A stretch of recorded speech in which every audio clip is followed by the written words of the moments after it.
आता हे नाना पटोलेंचं बोलणं म्हणजे स्वतः माधुकरी मागून जेवायचं आणि जगाला पंक्तीला बोलवायची अशी अवस्था झालेली आहे.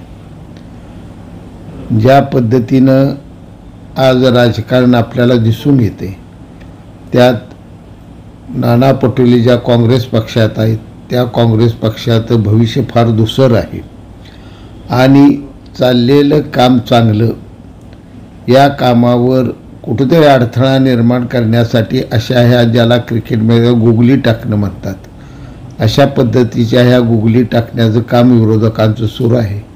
मुळातला प्रश्न असा आहे की एकनाथजी शिंदेसाहेब यांचं नेतृत्व जे आहे ते हिंदुत्वाचा अजेंडा घेऊन पुढं आलेलं नेतृत्व आहे आणि जो त्याने उठाव केला आणि ज्या उठावाला आम्ही सर्वांनी समर्थपणे त्यांना साथ दिली तो गुवाहाटीला जाऊन आम्ही सत्तांतर घडवून आणलं.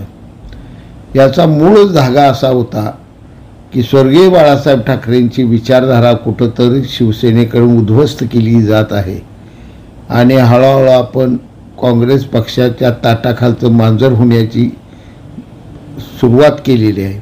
तो धोका टाळण्यासाठी आणि बाळासाहेब ठाकरे यांचे विचार पुन्हा प्रभावीपणे महाराष्ट्रात राबवण्यासाठीच एकनाथ शिंदेसाहेबांनी उठाव केला आणि त्या उठावाला जगाच्या पातळीवरही दैदिप्यमान असं एक यश आलेलं आहे.